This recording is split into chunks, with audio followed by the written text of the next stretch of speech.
injuries early on, but kind of executed, and I'm proud of myself. What does that PR do for your confidence? I mean, it's huge. Anything I did was a PR. It's my first Open 4 ever, so just kind of come out and test myself and see where I was at. So I did big things. I'm proud of myself. Thanks so much. Congratulations. And see where I was at. So Well, I mentioned this place, and thanks so much. Quaint kind of track, if you like. Well, let's take a closer look at this iconic stadium. Franklin Field is iconic. As an athlete in track, you dream about running at pin relays, running at Franklin Field, and it's just such an amazing stadium. And the city has so much love for track that we had to come here. I always wanted to run at Franklin Field. I wanted to run at pin relays, but it wasn't until I got into my professional career that I finally ran here. The stadium was packed. Everybody's so close, so it feels much more intimate. It was an amazing experience, unlike any other track experience I ever had. There's been a lot of history made here. The Philadelphia Eagles used to play here years ago. We're here now with Grandslam track, so I expect that there's going to be a lot more history made here. We've got Sydney running the short hurdles for the first time. We got Kenny going for the 3-peat here. It's the first Grandslam track here at Philadelphia at Franklin Field, so it's going to be an amazing weekend.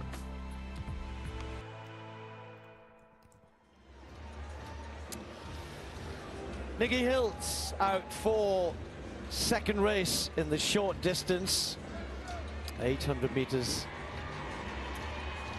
And the crowd definitely loved Nikki. You could hear it just now again. Everyone's excited to see this race. And this is intriguing.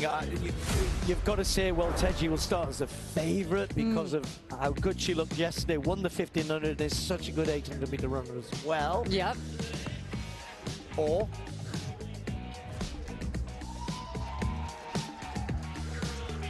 but I think Hull looked great yesterday, and I also think there's just so many women. I mean, Mary Mora as well just has such a great kick, but Hunter Bell, got to watch out for her. yeah, I mean, you can make cases for Mary Mora wins this race. Then what happens behind? Well, Teji, Hilt, Hull, who finished well yesterday. Not 800, always a bit tough for Jess Hull, but she ran that personal best in Miami, wasn't it? So sorry, in Jamaica. Well, there's their bests. First slam for Georgia Hunter Bell as well.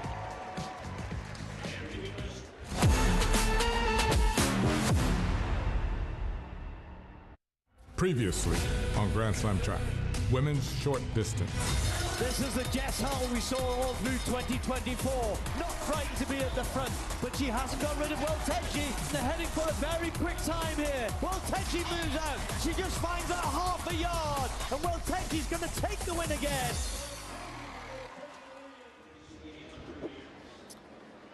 So the 800 meters, race 2, Nikki Hiltz in lane 8. Third yesterday. Need a big win here to take the Grand Slam title. Going to be difficult with Mary Mora. The 800 meter specialist will want to make sure they take this on and finish ahead of the 1500 specialists, and Mora the best equipped to do that. World champion. And then Deribe Welteji, though, after that performance yesterday, which looked so easy. She really did. It just, glided through the home straight. Jess Hull said, I had to change my tactics. She didn't like getting out kicked in the previous slams, did well. Between her and Welteji, they pulled away from everybody else. Couldn't hold off Welteji. 800, always going to be a bit of a stretch for Jess. And then, first time for Georgia Hunter Bell. Is a very, very good 800 meter runner. Was just half a step behind Hull at the Olympic Games in the 1500, the silver and bronze medalist, again in lanes together here. Now, Addie Wiley ran very well over 800 last week in Rabat. Didn't think she coped so well yesterday with the 1500 meters. Abby Caldwell looked pretty solid as well. Most of these women, particularly the 1500 athletes, have got good 800 meter pedigree. The flip is not so much the case for Mary Mora and for Nia Aikens. So it was a bit of a struggle for her yesterday. Okay, what happens here? Mary takes it out? You know, I mean, we've seen that before, but I also think that Hull showed her confidence and that she wants this race, so I think she's going to have to take it out.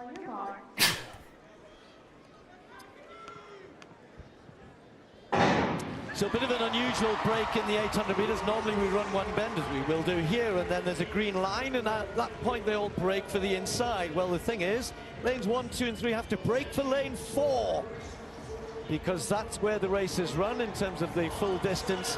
So once they've come to the green line, Addie Wiley started very quickly, moves out, whereas Mary Mora moves across. And actually Addie Wiley hasn't yet quite got into lane 4. Neither's Nia Aikens. Ooh, I like that. Almost the whole of the home straight. Jess Hull struggling for a bit of pace, as you'd expect, because Mary Mora's taking this out nice and quick. Well, I spoke to Nikki Hilt's coach, and Julie Benson said that Nikki has had an up and down last week. She stepped off doing some drills and tweaked their hamstring, and Nikki is working through that, but they're ready to run today and excited about it. But Addie Wiley, coming back from Rabat, like you said, looking very sharp today. Taking it on, going past Mary Mora. Well, Tension takes the invitation to follow. And then just behind Georgia Hunter-Bell in 4th place at the moment. Mary Mora had to relinquish the lead. She normally doesn't like doing that, loves to control from the front. But this is not over. Mora now coming back past Welteji, who just gets balked a little bit there. So Addie Wiley down the back straight, stretching it out. Jess Hull has got much closer now. The Australian, 1 of 5 in there. Nikki Holtz struggling. Mary Mora, Wiley, Welteji. Wow, look at how Mora is going backwards just a little bit, but Hull is starting to go. Jess Hull just gave Hunter-Bell a bit of a push or a nudge around that bend. Hunter-Bell starting to try and come back, but there's Welteji doing what she does best, hitting in the front and going away from them. But now Hunter-Bell forging down the home straight. Has she got enough time? Finish line is coming. Welteji is heading for the slam. She's going to make it 2 wins. Hunter-Bell just comes up short. Jess Hull, 3rd place behind. Welteji hung on there, just thought she might have gone there early. I really would like to have a little look at what happened with 200 to go, because just as you were talking, Carrie, Jess made a big move around Hunter-Bell, who lost ground, lost a good couple of meters and maybe a bit of momentum, and had to go wide and then came back again in the home straight. Almost got there, but not quite. Well, Hull kind of got boxed in a little bit there, had to figure out on the move what to do. Hunter-Bell really looks strong. She said she is in phenomenal shape right now, and she was so excited to race here for the first time. But Welteji, she needs to just be so proud of how she's coming along in this series. She looked so good in Kingston, then she went to Miami and looked good. She has looked so sharp and confident in her racing ability. I have loved watching how she has grown up in this sport, and she's still so young, only 23 years old. Georgia with a very good run, much better than yesterday. Looked a little bit off it yesterday. That might have just needed that race. This is what happened. Did you see there? Just kind of saw a gap because Addie Wiley was tiring and she went for it. Didn't do anything wrong.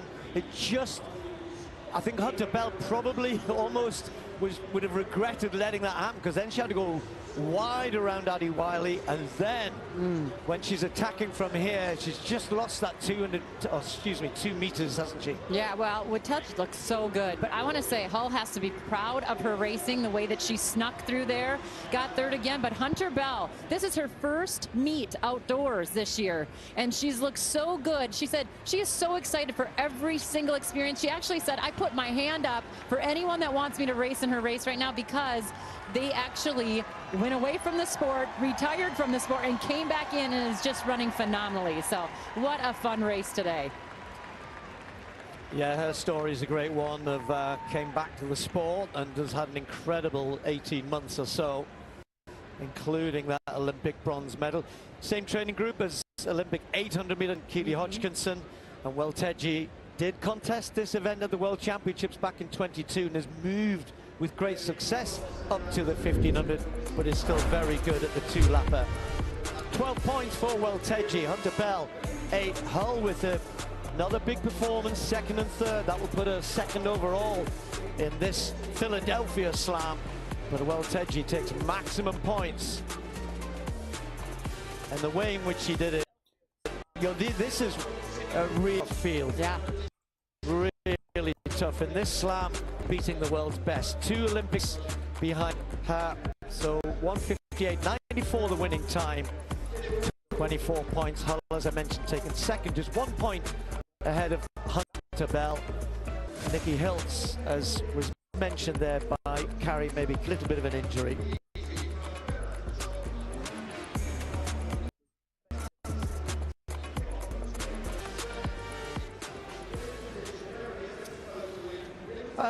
This is where there are agents, managers, and former athletes in their hospitality. Natasha Hastings is there.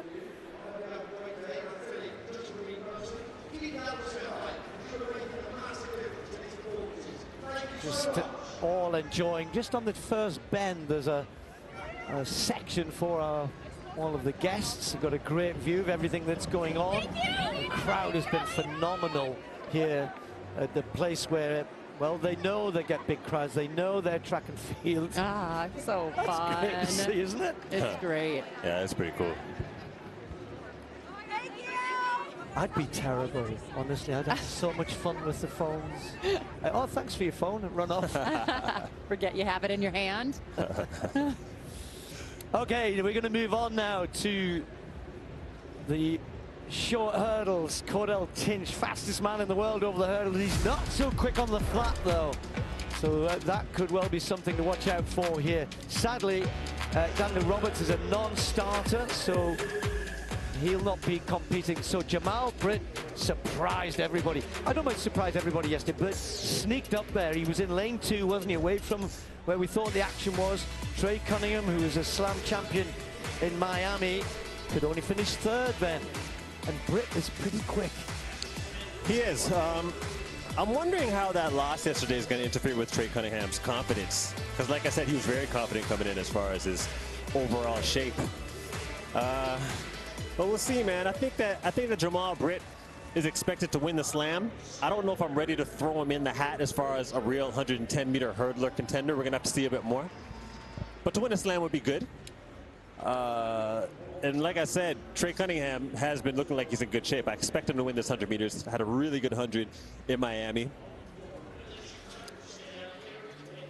Yeah, looking forward to this. So basically, if Britt comes in the top 2, he wins. Yes.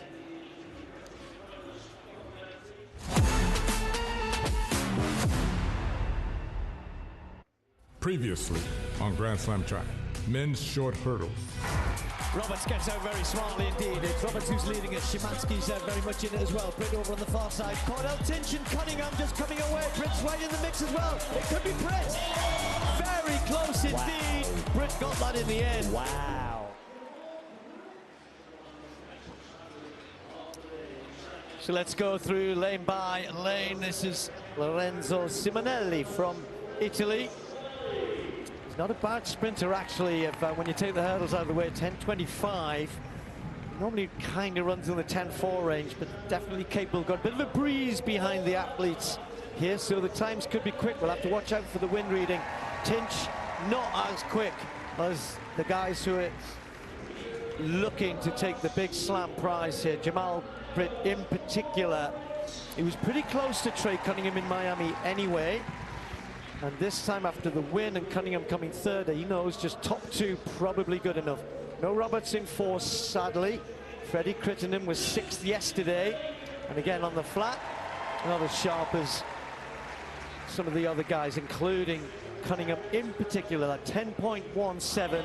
He won both races in Miami. Was close here, but not close enough. He doesn't look happy there, does he? Go on, Trey, you can do it. Szymanski.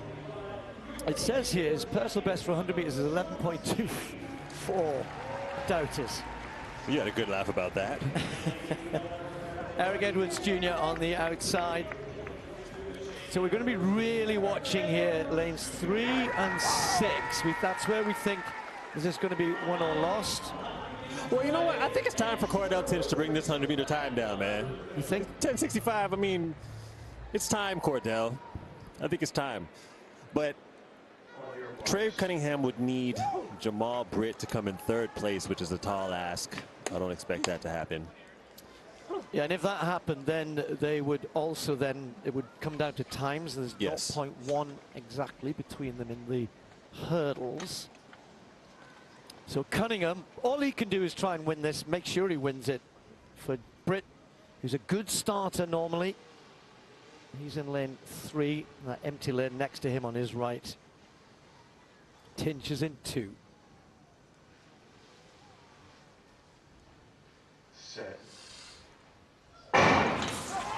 Tinch actually got out pretty well, but not as good as Jamal Britt. Britt and Simonelli going well, and Trey Cunningham right in the middle. Cunningham might just have this at the moment. It's going to be close, but Cunningham moves away. 10:38. Not as quick as we saw in Miami. It's into a bit of a headwind, almost 2 meters per second. That's why it takes a tenth or so off everybody here at least. But we said he had to come in the top 2. He's done it by 200ths of a second. There's the Slam champion, Jamal Britt. Cunningham did what he had to do. Wasn't going to look round to see what was happening behind him. But Britt had to get second there. It was only by 200ths because he was so far behind, because Cunningham would have won it on time. Yeah. As I said, he had to come in third place. I didn't see that happening, but it was actually a lot closer than I expected for him to get third place. You really have to fight for that. Trey Cunningham obviously disappointed. Was expected to be the top 2 in the hurdles, but it didn't work out that way. So third place at the Slam compared to his win is obviously going to be very disappointing. Out of the blocks, Cordell Tinch actually had a really good start.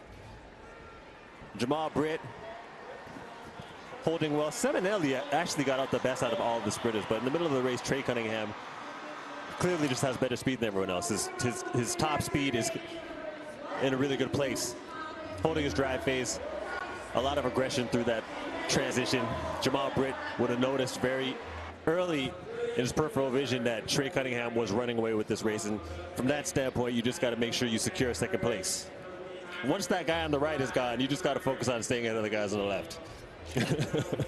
Not easy, right? You know what I'm saying? Yeah. So, big day for Jamal Britt.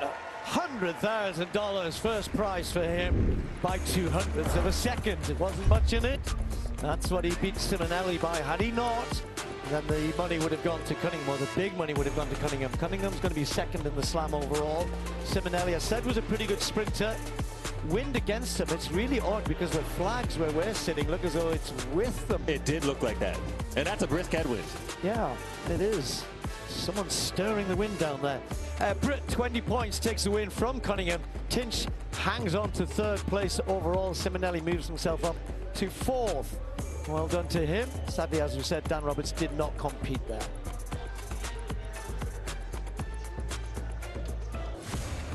Jamal Britt, Grand Slam champion. All the pressure was on your shoulders, but you delivered. How were you feeling before that race started? I mean, there was no pressure. Like I said, I was coming out here trying to replicate what I did in Miami, and I got second, you know, to secure the Slam champ win, so that's all that matters. And what also matters is a cash injection of $100,000 US. What are you going to do with that? Really, I'm just going to save. I'm unsponsor, so I'm going to save that money and use it to my advantage to continue to run in the sport. Because the past couple of years has been a struggle just on trying to get treatment and, you know, compete at the highest level and be the elite athlete I know I am. And that's the amazing thing about this format. Congratulations, Jamal. Well done, sir. Thank you.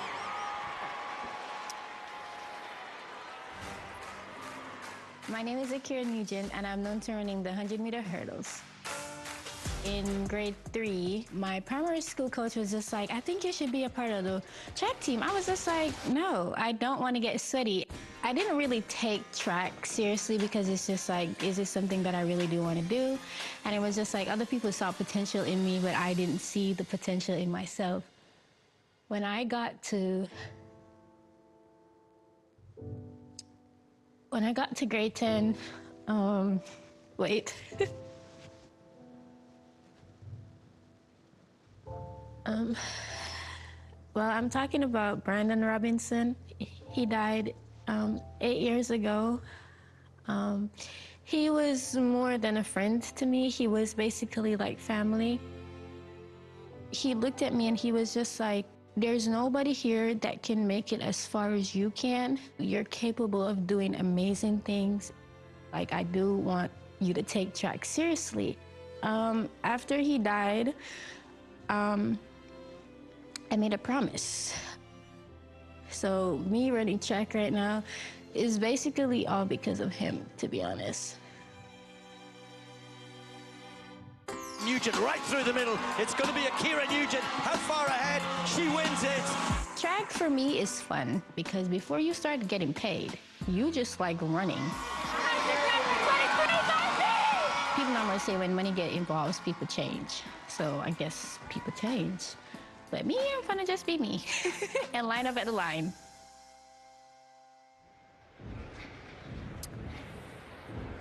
She's a wonderful talent, a great junior, and is now showing that she is one of the best in the world. I'm sure a future champion in the making over always a very competitive short hurdles.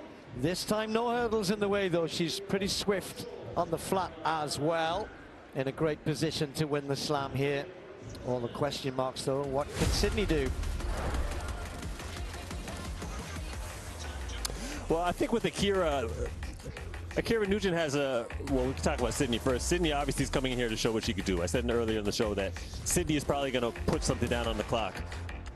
Maybe in the 10-second range. We'll see how the weather holds up. But with Akira Nugent, I've noticed that she's able to make that transition of her turnover from the hurdles to the 100 very, very well. A lot of the hurdlers tend to cut their steps in the hurdles and transition that into the 100.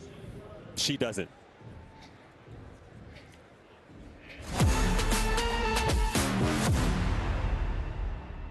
Previously on Grand Slam track, women's short hurdle. Sydney gets out reasonably well, but Akira Nugent has got away quickly. Nugent's got this. Akira Nugent continues to go away. Wins it easily in the end. 12:44. Nugent stamped her authority all over that race there.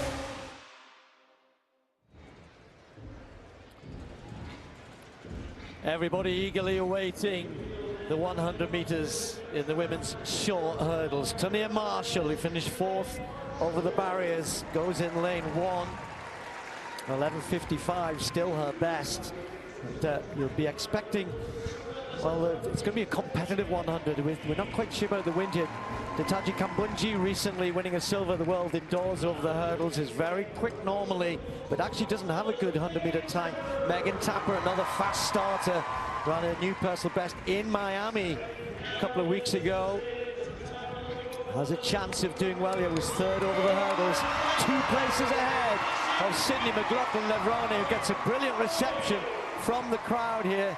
Everybody wondering what can she do in the flat.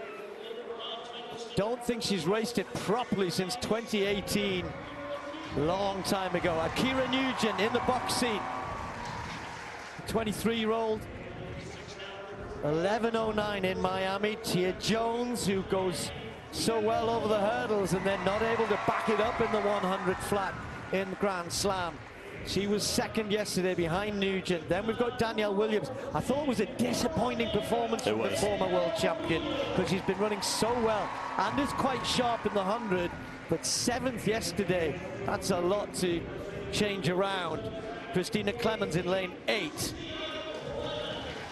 Okay, so everybody's saying this is Nugent's to lose. She's got the 12 points. She's a good sprinter. We know that. Sydney, we don't know. She was 5th, but this is a clean slate for her, I'm sure. She's just going to go for this. Megan Tapper will be sharp out of the blocks. Sydney McLaughlin-Levrone will be well aware of that. Akira Nugent can start well also. You know, there's something about winning the slam and winning both races, and I think Akira Nugent will want to be able to do that. 1st and 2nd in Miami, won the slam. Can she win both here?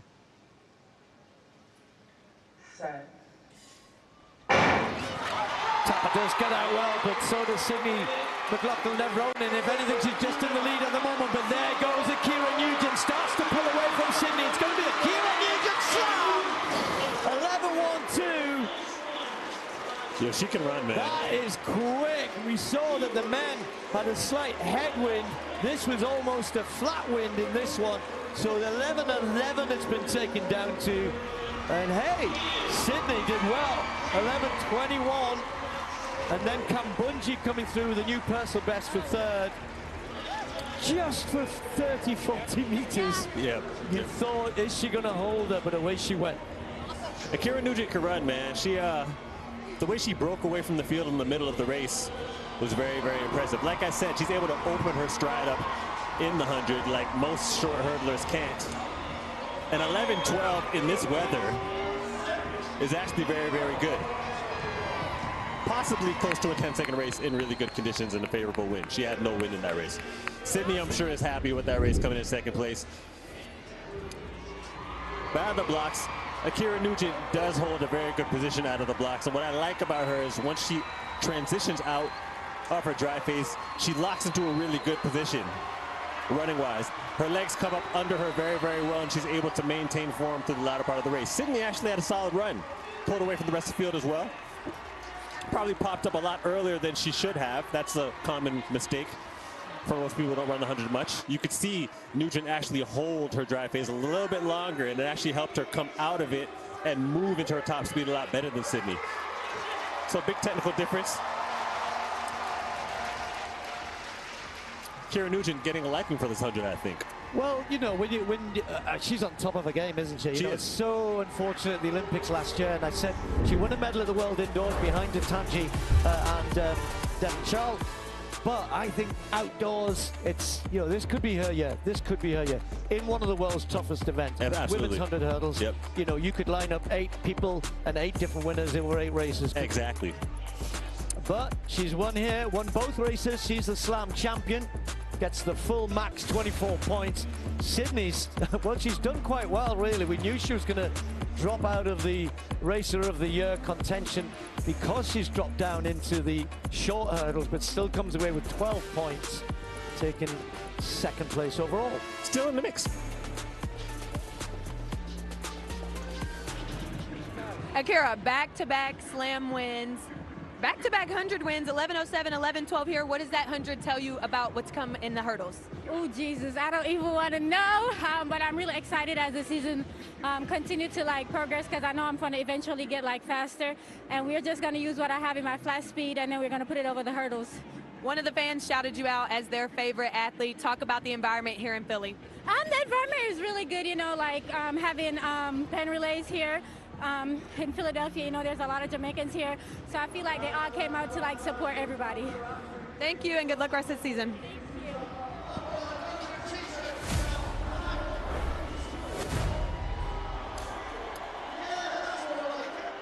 24 points, winning both. That's the first time in the short hurdle so far that someone's won both races. It's just difficult to do. Yep, that's impressive. I'm assuming we'll still see Sydney in the short hurdles, will we, in Los Angeles? It's for her to decide. Megan Tapper enjoying the adulation of the crowd as well. Kambunji ran well, came through for third place in that.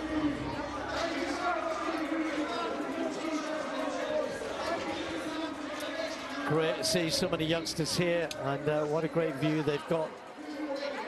Tia Jones. It's really jumping in here now, man. Yeah.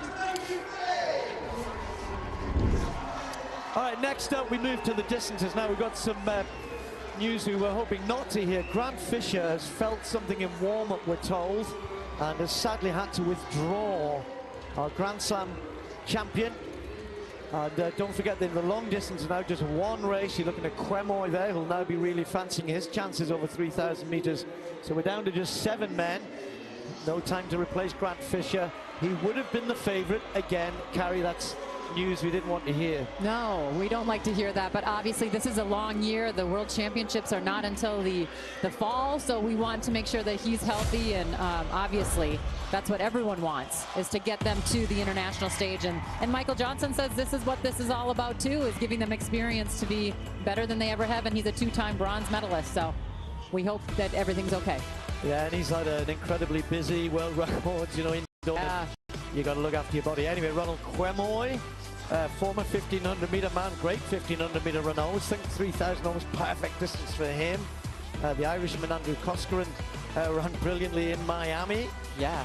So yeah, now we start looking at some of the guys we haven't seen. Nico Young, you'll know some of these very good Americans, Graham Blank, Sam Gilman, Kai Robinson, the Australian. Suddenly we've got an open race. Yeah, a lot of guys that can kick really hard, but also ones that like to lead. So it's going to be interesting. I know that Graham Blanks told me he's happy to run either which way right now. He really is confident in his strength, but also with his speed. But Coskren, wow, did he throw down? That's the final last 150 in Miami, picking people off left and right to win. So it'll be interesting to see how he runs today. Remember how slow that race was? It was a tactical race, 8:17. That was a race which was all about the last 200 meters or so. But Kai Robinson, well, a lot of these guys know each other very well. Yep. They'll be nervous.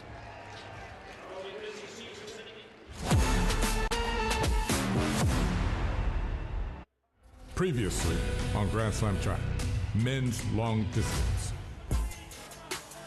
The tape is stretched out in front of them. Who's going to breast it? Koskinen, he gets it! Grant Fisher, he is one of the best in the world. One last look round for Fisher. Now he can wave to the crowd. This has been absolutely emphatic. The slam winner, Grant Fisher.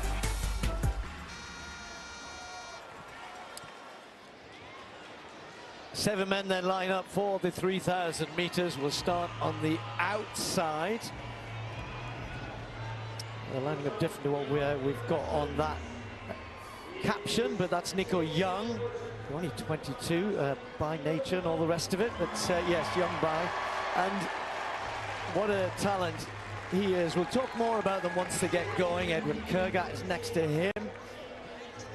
Recently running the Doha Diamond League. Then Ronald Quemoy, one of our racers. It hasn't gone quite as well in Grand Slam as he would have liked so far. Then Koskren, the man who won in that race in Miami, which where they pretty much jogged until the last few hundred meters. Sam Gilman, first Grand Slam for him as well, as indeed for Graham Blanks.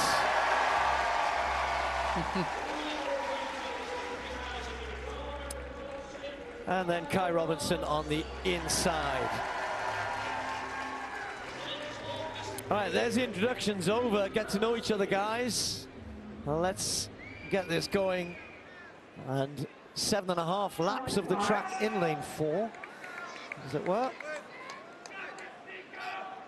All right, and Carrie, you know some of these American athletes so well, and we were thinking, oh, with Grant Fisher in here, we saw him run in the 5,000 in Miami, a 4-minute mile of the last 4 laps. Was he going to do something similar? He's not here now. So what does that do for everybody's headspace? Well, I mean, I think it does change the race up a little bit. A lot of people are looking to see what Grant Fisher is going to do, but this is what Graham Blank said, now a championship style race, because there isn't a second race for them, or there wasn't one yesterday. So a lot of them are just coming in to get some experience and to really see who can win that $50,000 prize purse. But yeah, Quemoy, we've seen him race here at the Grand Slam. He's up and down, kind of, he likes to lead, he likes to sit. He is a man, though, that you can never overlook. He was a silver medalist from the 5,000 meters last summer. He is, and as I mentioned, remember a few years ago commentating on him when he burst onto the scene as a 1,500 meter runner. He looked like the next big thing for Kenya. He came through, though, the same time as the likes of Timothy Chariot, and just, I think, took the decision, I'm going to go longer, and he's done it to great effect. So he's obviously decided, my experience in Grand Slams so far has not been good. Slow races, not good for me. So here we go. He's at least got them moving at not a crazy pace, but at least a bit of pace on early. Well, Kai Robinson in second place there was third indoors just a few months ago, and he is having a great year. He ran a PB last week in the 5,000 meters, ran 13:05, but was upset because he didn't get the world championship standard. So he's running with a little chip on his shoulder maybe right now. But yeah, just a great athlete coming out of the NCAAs, now training under Dathan Ritzenheim in Boulder. He had to go home. I mean, apart from that disappointment, he then went home to the national championships, and it was a slow 5,000, and he got out-kicked. I mean, Cam Myers, the young 1,500 meter runner, finished ahead of him. So he knows that perhaps kicking at this point is not the best for him, so he won't be too disappointed with a bit of pace here. Edwin Kurgat, was involved in a bit of a burn-up in the Doha Diamond League. That was a slow race until the last chaos. So he finished 5th there. I think it was won in about 13-17. So again, 3 or 4 of these athletes will be very happy that they've at least gone off reasonably. It's not quick by their standards. So the 64 was the first lap. That's still only 8-minute pace. So it's a bit quicker than Miami, but easy for most of these, easy. Yeah, just seeing a little bit of action there, just a little bit of misstep there by Andrew Koskinen. That's the man, and second to last there right there, although they're all still in it. He was the one to watch over the last 150 in Miami. But watching Graham Blanks look so smooth, so calm, but Nico Young has been having a phenomenal year. He ran a great indoors here in the States, and he went over to Germany and ran road to records, dropped down, ran the mile, and looked really good. Ran 3:54 on the roads behind Hob Kessler and Emmanuel Wanyoni, who we've seen run here at the Grand Slam. But I think you got to watch Nico Young. He's just sort of watching what people are doing. He ran the Olympic Games last year. He's really coming into his own at a young age of 23.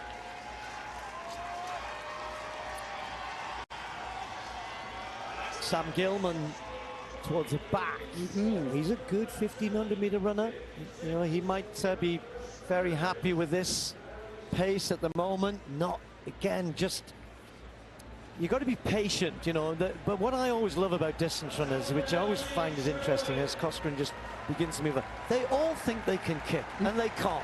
Yeah, well, Gilman knows. Everybody thinks they can. They all do, but Gilman knows how to kick, and you said it. He's a great 1500-meter runner, but he had some experience indoors with the world champs. He was right behind Kai Robinson, right off the podium, finishing 4th there. So he's got that hunger. He told me he wants to race here. He was excited to get the call last minute. He only got the call on Tuesday, but he said, I wanted to get in here and to run and to show that he belongs.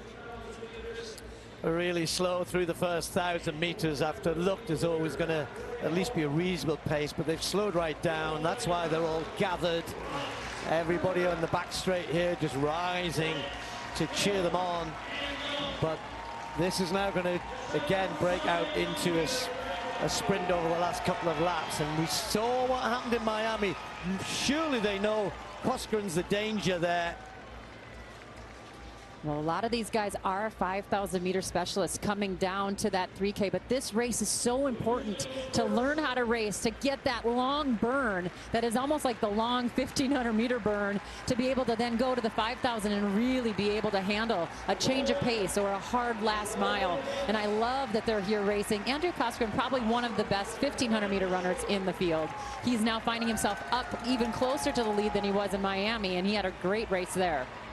So he has that confidence, you know. These are different athletes, though. He certainly had Quemoy against him, but he's got a different field here. So his confidence is not as high as perhaps it should be. You know, if he knew it was exactly the same guys. And you know what? Edwin Kurgat thinks, I'm not just going to let that happen. And Nico Young moving up in the red from the back as well, trying to cover that move from Kurgat. Smart move. And all of a sudden things start move. Kai Robinson wants to get to the front, so he slots in behind Kurgat as they come round now. Just feeling the heat, just getting things moving. Well, just going through there, and you know, it's fun to see Nico Young, who raced against Kai Robinson. I mean, those two just woke each other up. You could almost see it. The crowd over here on the backstretch was going crazy to see this now injection of pace, to see what's going to happen. Kai Robinson is no slouch when it comes to finishing and finishing fast. He's gritty, he's smart, he's also very savvy, and you know that when Nico made that young, Kai thought, I got to do something here as well. 2 laps to go. Kai Robinson leads. Nico Young in 2nd place. Kurgat of Kenya then behind him. Koskinen just moved back into 4th place. Then we've got Quemoy moving up on the outside, making a big move is Graham Blanks as well. Gilman has got a good 1,500-meter kick, is just sitting and watching at the back. And Robinson's there to be shot at. 600 meters left. This is smart. This is what Graham Blanks needs to do. He needs to keep moving up. He's got that long distance. He's just run a 10,000 meters this summer, or this early spring. He looked good there, but can he wind it up? And it looks like he's trying to get in position, but Koskinen keeps fighting him off. And Kai Robinson is still putting the hurt on. He's got to do this because he's committed now. He can't back off. He's in the front. He's got to keep as much pressure on as he can, but I don't think it's strong enough. I don't think it's good enough. I don't think it's fast enough. Nico Young is there. And a little elbow there from Coscoran trying to protect his position from Blanks. Look at Gilman, keeps running into traffic. Kurgat stuck on the curb. Quemoy, watch Quemoy going way out to lane 3 almost. And he is moving hard. He is moving great, but Grant Blanks, wow, look at him come. Still can't get around Coscoran. He's holding that position on the shoulder of Kai Robinson. Robinson still in front. Nico Young on the curb. Gilman checks in again. He's got a lot of traffic to get past, as Quemoy has as well. Gilman's getting closer, but Coscoran is there. Young is there. Young is forced to attack. Coscoran says, who's that? He goes to chase. He can't. Nico Young's away, and he's gone. Gilman chasing from a back position, gets through the second. Nico Young takes the slam. Gilman second. Robinson along for third. Patience, skill, speed, quick thinking. He was the first to do the big move. Gilman, for me, was in the wrong place at the wrong time. 200 to go. You've got to have a better sight of getting to the front. That's what Young did. So he comes away with the win. Well done to him. Another tactical 3,000 meters.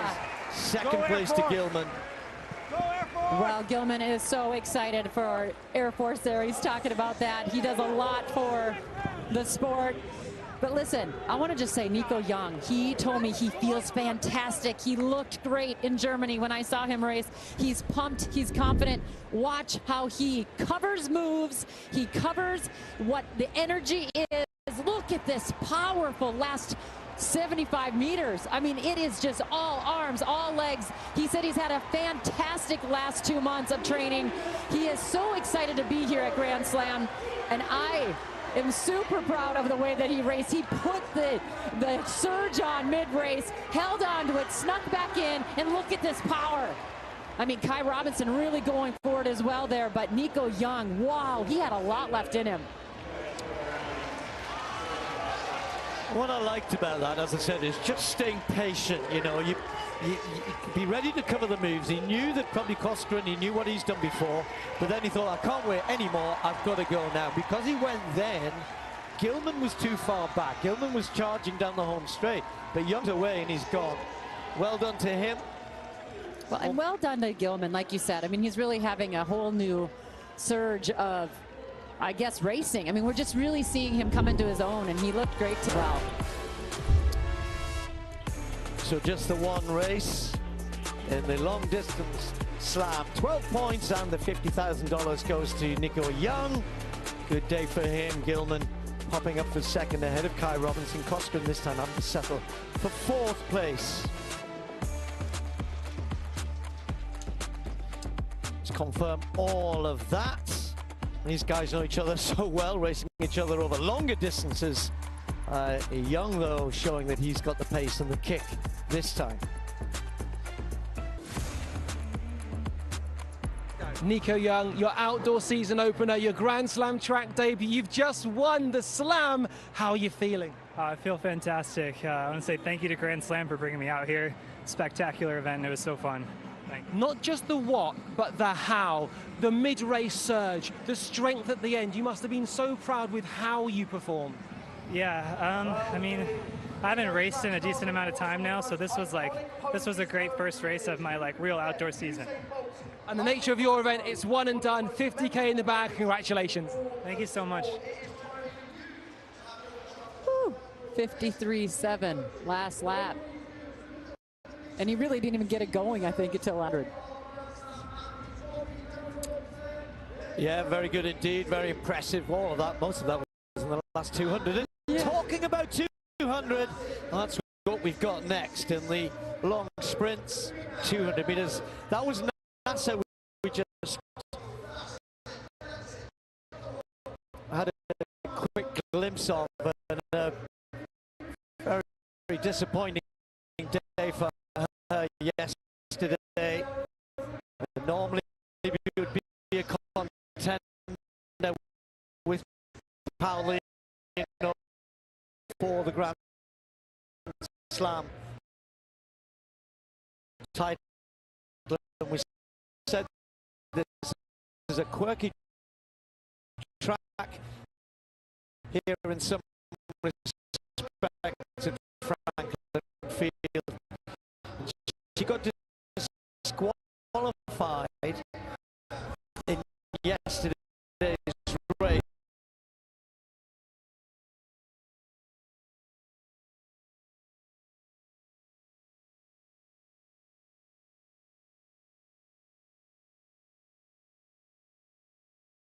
I think you're an athlete. All athletes want to test themselves. She's done very well at 200 meters this year. And that stands her in good stead for her main event, the 400, I guess. Yeah, and she's basically here right now to just lessen people's pockets.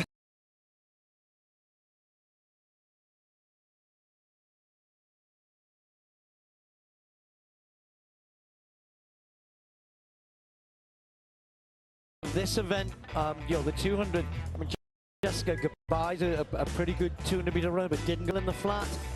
Nikisha Price on the outside was second to Paulino because of the disqualification. Okay. Right. So if she is able to win this 200, then we have an interesting state of affairs if Nikisha Price is able to win this 200. Best lane, arguably, here at Franklin. Sure. And some drama. Drama indeed to come. So can Paulino take the slam title? Can Nasa redeem herself?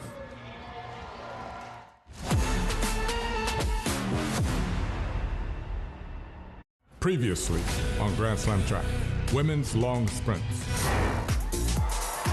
This is going to be close, this one. Nasa's half a meter. Paulino starting to pull her back. Nikisha Price still going well. And Paulino finds an extra gear and off she goes. That was awesome. Women's 200 meters on the far side, ready to go. Out on the outside, Nikisha Price of Jamaica, second after the disqualification of Nasa in that 400 meters. Can run a pretty good 200 as well. And we've seen the nuances of this track. Not always the fastest on paper going to come out on top here. Nasa will want to find a big performance here after that disqualification yesterday. 22:45 is our best. It was not too far away from that in Miami, where she was second in this event to Marilady Paulino, the Olympic 400 meter champion, world champion as well, and a very good 200 meter runner. Alexis Holmes, silver medal at the World Indoors in the 400 and ran a personal best in this event, although 200 not as proficient an event for her, or her skills perhaps more in the longer sprint. Gabai, though, the opposite perhaps. 22:36 is her best, and be interesting to see whether she can get in the mix from lane 4.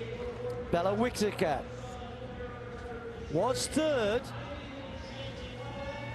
and I think she's running very well indeed, and again a chance of improving her best in the 200 meters as she did in Miami. Now the Irish athlete Charlene Maudsley is going to be in lane 2, going to be tricky on the inside. She was 5th in the 400. Bit of a disappointing run for the other twin. We've seen Lena Nielsen win over 1 lap today, and Lavia, who is a 400 meter specialist, in lane 1 here in the 200 meters in the long sprints. Will be pretty her sister did well, but she'll want to run a good race here. However, on the outside is where we think the slam is going to end up. On your mark. Paulino's in 6. Price right on the outside here. And there's a former Olympic champion, Gwen Torrance, watching on. So in the case of a tie break, if Nikisha Price is able to win this race, she'd have to win by 0.92 seconds. Big ask. Big ask. Starts marksman, just checking Alexis Holmes in 5.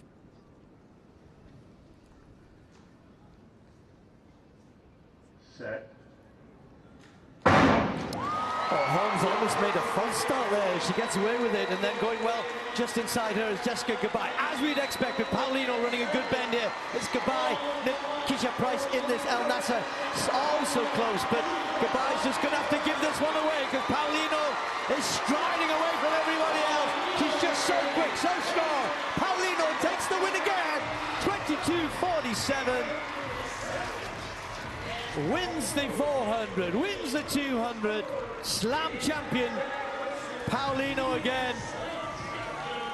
Kind of just kept it intact round the bend and then unleashed into the home straight, moved away from everybody else. Whittaker did come through to nick second place, and that'll be good for her, because that will mean she'll finish second overall with that performance. So Whittaker second in this one and second in the slam, but no doubt about our winner. So much for drama. No, but you know, I actually want to rescind my comment about her having struggles on the turn. She was clearly ahead off of the turn, and if she's ahead off the turn, none of these women are going to catch her. A big star on the low. But like I said, she actually jumped on Nasser a lot faster than I'd expect her to, because Nasser usually jumps out early on the turn in the 4. And once that happened, I knew she was in good position.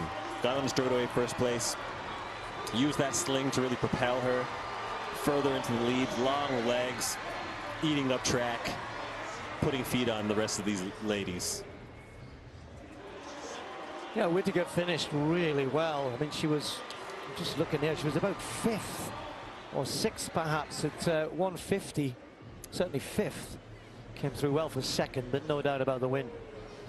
I mean, would you expect to see her on the circuit a little bit more, you know, running 200s?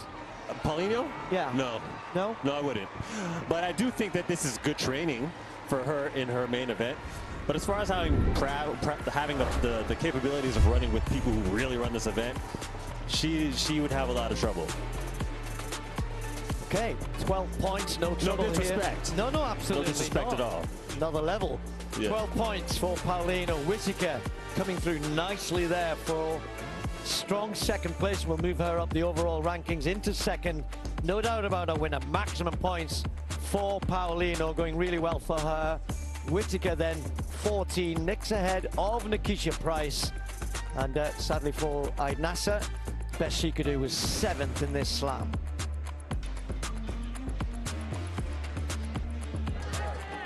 Bella, you are back at home. You're a Penn graduate, spent a lot of time here. Talk about what it means to come to Grand Slam, get second, and essentially what's a homecoming.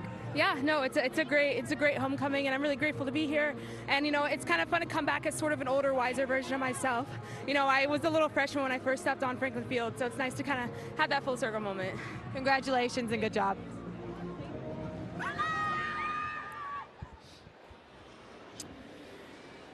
Great scenes there. Yeah, for a lot of these athletes, you know, this is very much a bit of a home track, or certainly a very familiar one for so many of them. The Penn Relays, a world-renowned event. But for Paulino, she'll remember it for winning another slam. Can never have too many. No. Sets yourself up very nicely, doesn't it? Another 100,000 there, but well done, Whittaker. Having a good year.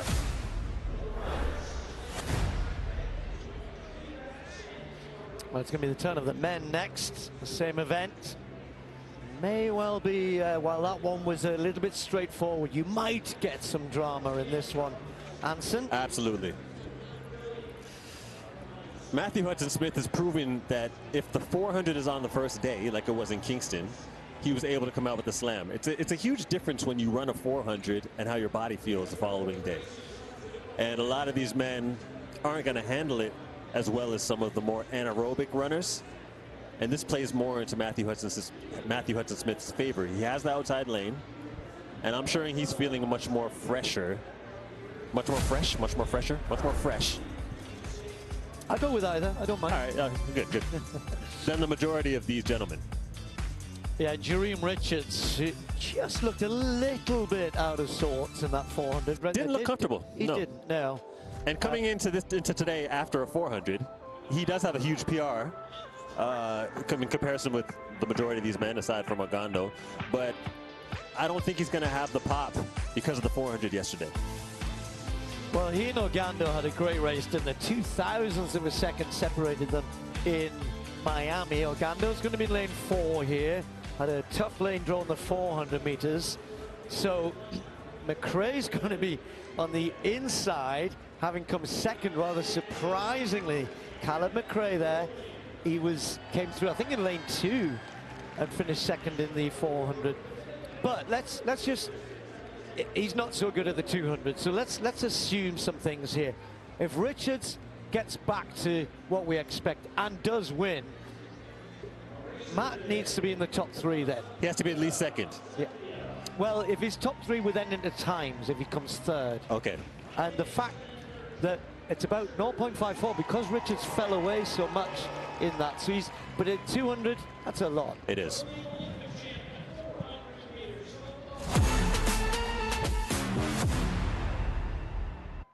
Previously on Grand Slam track, men's long sprints. As they come into the home straight, this is good for Matt Hudson-Smith, looking really strong. Others finishing quickly as well. McRae is right there, but look at Matt Hudson-Smith. This is sensational from him. 44.49. The Olympic silver medalist on the outside. He won the 200 winning the slam in Kingston. Said in Miami I had a bit of a hamstring issue in the shorter event in the 200. He went back, worked, got himself ready for Philadelphia, wins the 400. Can he win the slam here? Stephen Gardner still not finding his good form yet. It's great to see this great champion from Tokyo, the Olympic champion, racing at Grand Slam. So Jareem Richards, brilliant in Miami. 200 in particular, where he had such a good race with Ogando. Will it be the same here? Does he win the 200 here? Lane 6 for him. Now Samakonga, this fast finishing man at 400 meters. The 200 still kind of working his way through it for me, but he did run a new personal best in Miami 2023. It was a national record for Alex Ogando. He's coached by the great Felix Sanchez, and in lane 4 in this 200 we'll be able to see everybody outside of him. Matthew Bowling, can he get involved? Sub 22nd man at this event. 5th in the 400. Then in the tricky lanes in 2 and 1, Javon Powell.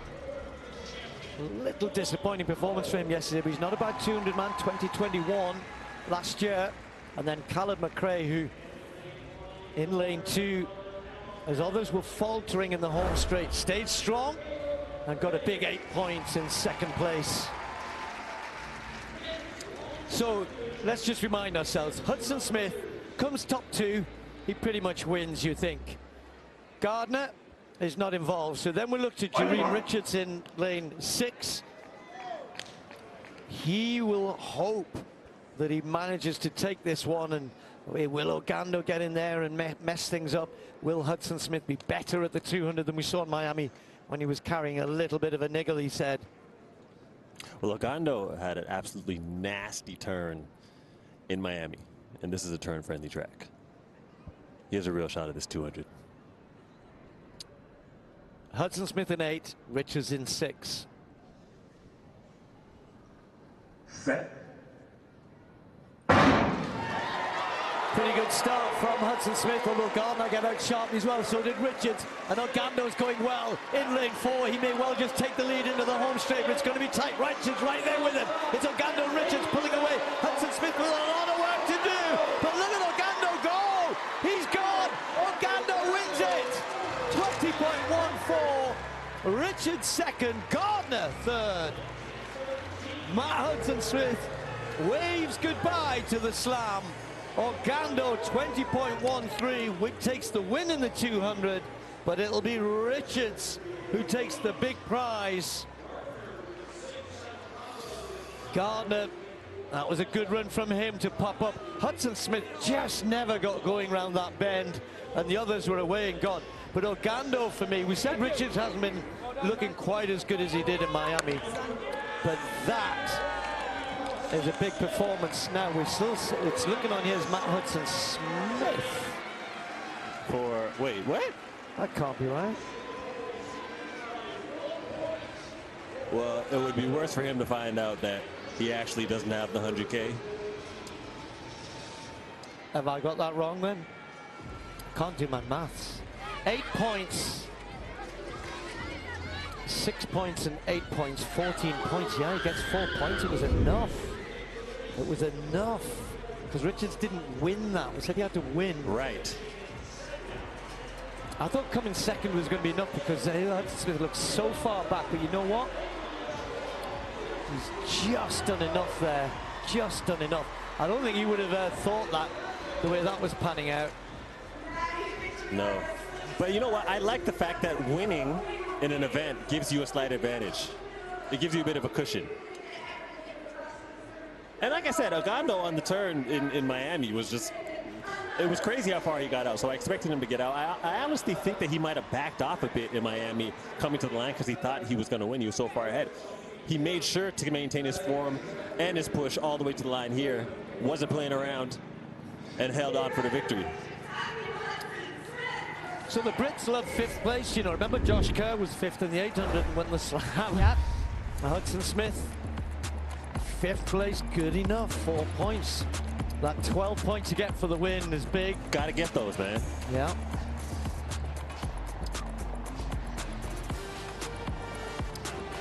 So the win then for Ogando.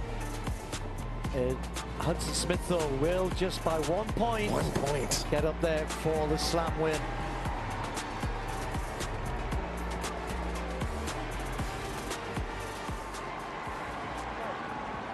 Second slam win. Won the very first one in Kingston. You win here in Philly. Which one's sweeter?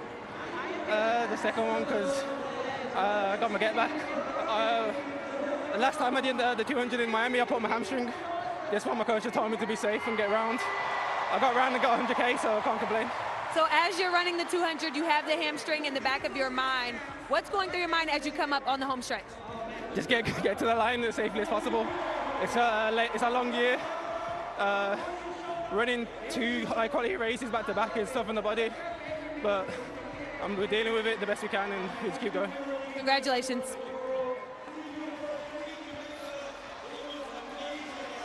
Running the short distance. Both my parents are immigrants from Ethiopia and 5 siblings growing up, so very, very big family. I never really was a super talkative person or extroverted person growing up. I was kind of recruited by my track coach after the PE coach told him about me because I would always just run the mile as fast as I could in PE. You'd run this mile for a grade and there's this McDonald's a block down the road. And so I was kind of just like, well, I should run as fast as I can and get there first before everyone else. Then I can be just chilling and eating McDonald's while everyone is in line. Kind of kept racing, kept getting better and enjoying it more than I really ever thought I could enjoy a sport because I am just not a sporty person. But I decide, as long as I get a good balance of academics and athletics, that I can make that happen. Throughout my college running career, I would always say, I'm doing school above everything. Running is important to me, but it was always going to be second.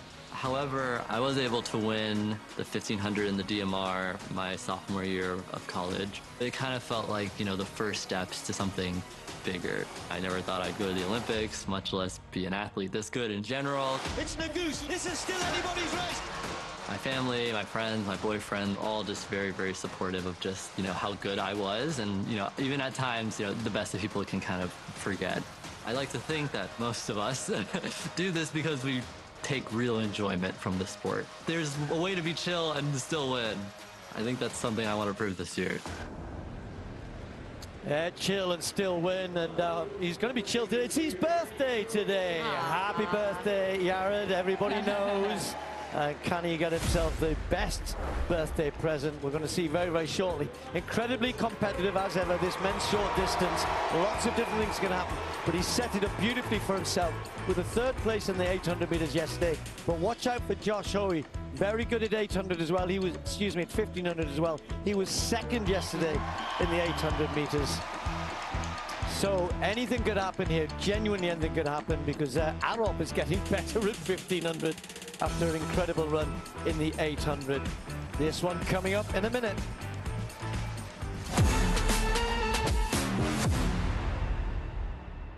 Previously on Grand Slam track, men's short distance. Arop is away and gone into the home straight. Look at the gaps in this. This is sensational from the Canadian. Absolutely destroying this field. Arop looking better than ever.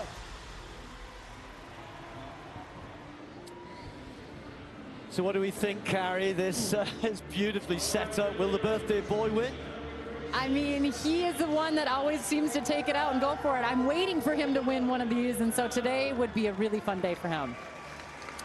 Elliot Giles, first time in the Slam. He's good at both events, but struggled yesterday, as did everybody, to chase this man here. Marco, he was just a smart race, made it hard from the bell. Hoey tried his best to hang on to him, the man who's just burst onto the scene in the last 18 months or so. Is good at 1500 meters as well.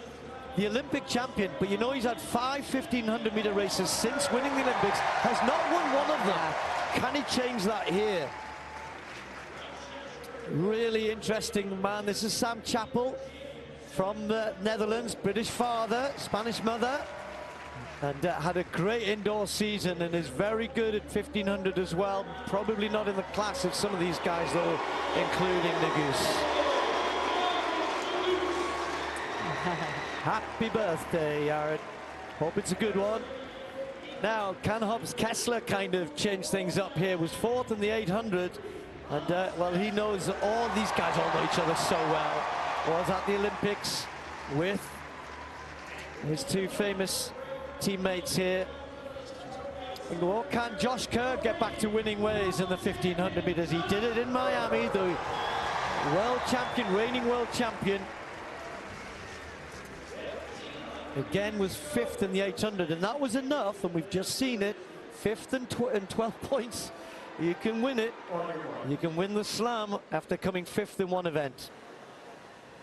So there they are, back against the wall, as they say here in Philadelphia, because that 1500 meter starts right at the bottom of the back straight. So Carrie, look at this leader. You wouldn't expect that. No, I am surprised to see Marco Arop out there, but he said yesterday after that race he wants this win. You know, he's been close at the Slams and he's getting more confident and excited every single time he does this longer event. But Yair Nuguse always finding himself up in there, right close to that lead.